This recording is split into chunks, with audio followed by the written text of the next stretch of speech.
Vou iniciar o meu testemunho falando das provações até a minha comunhão com Deus. Estava desempregado e passando por dificuldades financeiras. Eu não ficava parado, e fazia a obra de Deus nos lares. Ganhei muitas almas, e crentes da minha igreja davam lugar ao diabo. Eu via como sombras negras do inferno possuíam um grupo de crentes e eles começaram a querer destruir o meu ministério. O diácono da igreja onde eu congregava foi na minha casa falar mal de um missionário que fazia a obra comigo. Ele disse que esse irmão falou mal de mim. Esse diácono passava as informações de todas as contendas que acontecia dentro da igreja. Ele pensou que eu tomaria uma atitude em relação a isso. Fiquei na vigilância e não falei nada do missionário para não causar contendas. O diácono queria que eu falasse algumas coisas para ele levar ao missionário. Esse diácono sentiu-se frustrado e começou a falar mal de mim na igreja. Ele provocava a minha pessoa para discussão. Antes de tomar conclusões precipitadas, o chamei em particular, e juntos conversamos iguais a dois cristãos civilizados, não iguais às feras que se matam. Resolvemos tudo, e ele se arrependeu. E uma união foi firmada entre nós. Ele se arrependeu e me pediu perdão. Um obreiro da minha igreja estava bebendo em um bar. Ele me viu indo pregar em outra igreja. Esse irmão era pregador de púlpito e homem de confiança do pastor. Ele ficou envergonhado ao me ver. Eu nunca abri a minha boca para destruir o seu ministério por vê-lo bebendo bebidas alcoólicas. Esse problema estava entre ele e Deus. Eu não sou pastor para tirar ele da frente do trabalho. Esse obreiro ficou surpreso pela minha atitude de não o denunciar ao pastor. Ele me abraçou chorando e disse que eu era homem de Deus. Muitos cristãos que estavam querendo o cargo dele iriam se aproveitar da situação e prejudicariam o seu ministério. Outro irmão viu Deus abrir uma porta de emprego para mim. Depois ele perguntou por que eu me conformava com o pouco salário, e me perguntou por que eu não ia atrás de outro emprego de salário maior. Ele me ridicularizou dizendo que eu estava acomodado com esse emprego. Eu disse para ele: é melhor o pobre ser rico da graça do que ser rico financeiramente e pobre da graça. Prefiro morrer sem nada e ser salvo do que ter riqueza e ir para o inferno. A minha alma tem mais valor que o carro que eu desejo. Um dia tudo isso a ferrugem irá consumir. O cristão que não compreender que nesse mundo todos passam por dificuldades é ilusionista. Ele não acordou para a realidade da vida e ainda não aprendeu a lutar dentro das suas provas. Aquele obreiro ficou sem palavras e foi embora. 2 dias depois eu estava me preparando para pregar em outra cidade. Fui orar antes de viajar, e o Espírito Santo não deixou eu ir para aquela cidade pregar. Não entendi o motivo, mas liguei para o pastor e cancelei. 1 hora depois eu fiquei sabendo que o ônibus que eu iria viajar se chocou com um caminhão, e todas as pessoas morreram naquele acidente. Eu estava compreendendo como Deus direciona a minha vida. Eu fiz uma oração de agradecimento dizendo que fosse feita a sua vontade na minha vida, e não o meu querer. O meu pastor que fazia a obra comigo passou por grande perseguição na igreja. O presbítero de olho no cargo pastoral inventou uma calúnia dele dizendo que viu ele embriagado. Ele colocou a igreja contra o pastor, e o presidente o puniu tirando ele da obra. Eu conheço muito bem o pastor e oramos juntos no monte. Deus revelou para um irmão desconhecido que o demônio iria possuir o presbítero para colocar o pastor em prova. O pastor me deu o cargo de diácono para ajudar ele. Ele saiu da igreja por estar magoado pela traição do seu presbítero, não queria mais saber de congregar em igreja e parou o seu pastorado. Ele disse que o povo da igreja eram ingratos, não honravam e não agradeciam por aquilo que o pastor fez por eles. O pastor foi embora da igreja muito ferido. Eu orei a Deus intercedendo pela sua vida. O Senhor me revelou que ele sofreu uma grande injustiça, pois Satanás odiava os seus ensinos e resolveu tirá-lo. O presbítero que arquitetou todo esse mal assumiu o lugar do pastor. Esse homem ambicioso por cargo se exaltou por conseguir pastorear a igreja. O Senhor me revelou que ele não tinha capacidade de liderar o rebanho, e o presidente da igreja o colocou à frente do trabalho. Essa era uma estratégia de Satanás de tirar uma liderança espiritual e colocar uma carnal. Eu saí do ministério por causa disso, e Deus me guiou para outra igreja. Comecei a fazer cultos nos lares e as minhas pregações estavam nos corações das famílias e alimentava as suas almas. Jesus me confiou a responsabilidade de treinar pessoas e mandar para o campo evangélico dos lares. Não envio pessoas de qualquer jeito que não abandonam o pecado. A igreja é treinada como soldados, e do quartel saem para impactar vidas. Essa é a marca do Evangelho de Jesus que faz a diferença na terra. A igreja onde eu congrego me enche de felicidade por me deixar trabalhar nas casas. Eu e a minha esposa, quando vamos aos lares, orientamos e damos assistência às famílias. Temos aberto casas de recuperação de viciados. Pessoas que chegaram destruídas saíram recuperadas e convertidas. Grandes homens de Deus têm saído dessas clínicas. Entramos em vilas dominadas pelo narcotráfico.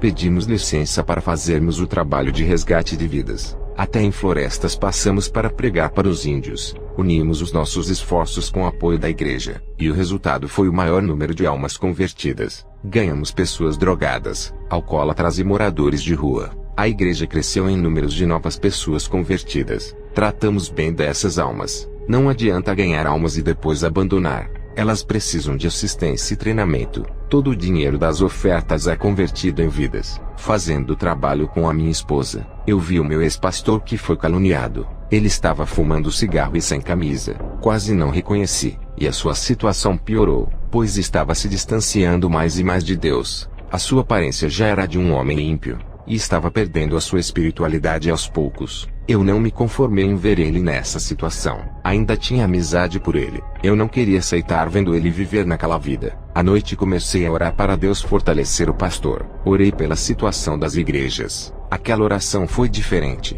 Eu senti o Espírito Santo chorando dentro de mim. Uma força puxou meu espírito para fora do meu corpo. Eu estava vendo meu corpo de joelhos e comecei a caminhar pela rua e ninguém me via. Tentava falar com alguém mas ninguém me ouvia. Entrei em uma entrada onde vi dois homens. Um era cego e o outro não. Mas quem guiava e quem enxergava era o cego. Ambos entraram em uma casa que estava com a porta aberta. Minutos depois a casa pegou fogo. E o rapaz que conseguia enxergar escapou. Mas o cego morreu queimado. Fiquei com o coração triste. Uma voz disse: o presbítero que tomou o lugar do seu pastor é o cego que morreu queimado. Satanás irá destruir a sua vida. O outro rapaz que conseguiu fugir das chamas é a igreja que irá escapar de Satanás.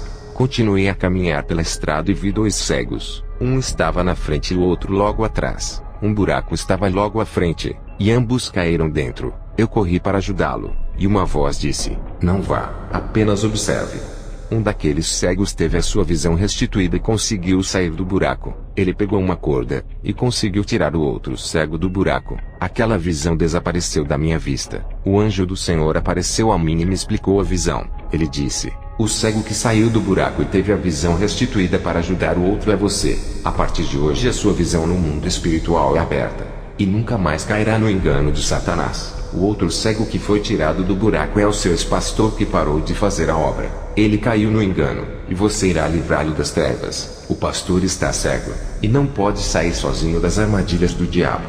O anjo me levou ao inferno. Eu estava em uma parte de lama no inferno. As pessoas que estão naquela parte estão enterradas na lama até o pescoço. Eles se aprofundaram em seus pecados, e quando chegam ali são afundados naquela lama. Essas pessoas são esquecidas por Deus, e pagam alto preço por não terem se lembrado de Deus na terra. Eu fui a uma galeria do inferno onde os cristãos usavam shorts. Eles tiveram as suas pernas dilaceradas ficando só o osso por mostrarem elas. Mulheres que usam saias curtas deixando as pernas à mostras também têm o couro arrancado. Mulheres que deixam as costas nuas também estão ali. As pessoas que estão ali não pensaram em Jesus, tratando ele como se nunca existisse. Agora começam a se lembrar de Jesus. Em Jeremias capítulo 13 versículo 16 diz: dai glória ao Senhor Deus, antes que venha a escuridão e faça os seus pés tropeçarem nos montes tenebrosos, antes que esperando a luz, ele mude em sombra de morte e a reduza à escuridão. Foi o que vi no inferno, uma escuridão, montes tenebrosos e sombras malignas atormentando as almas.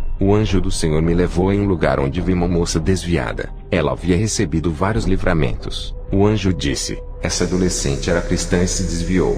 Ela começou a usar muitas drogas e Deus a livrou de uma overdose de drogas. Ela não se arrependeu e continuou seguindo o seu caminho.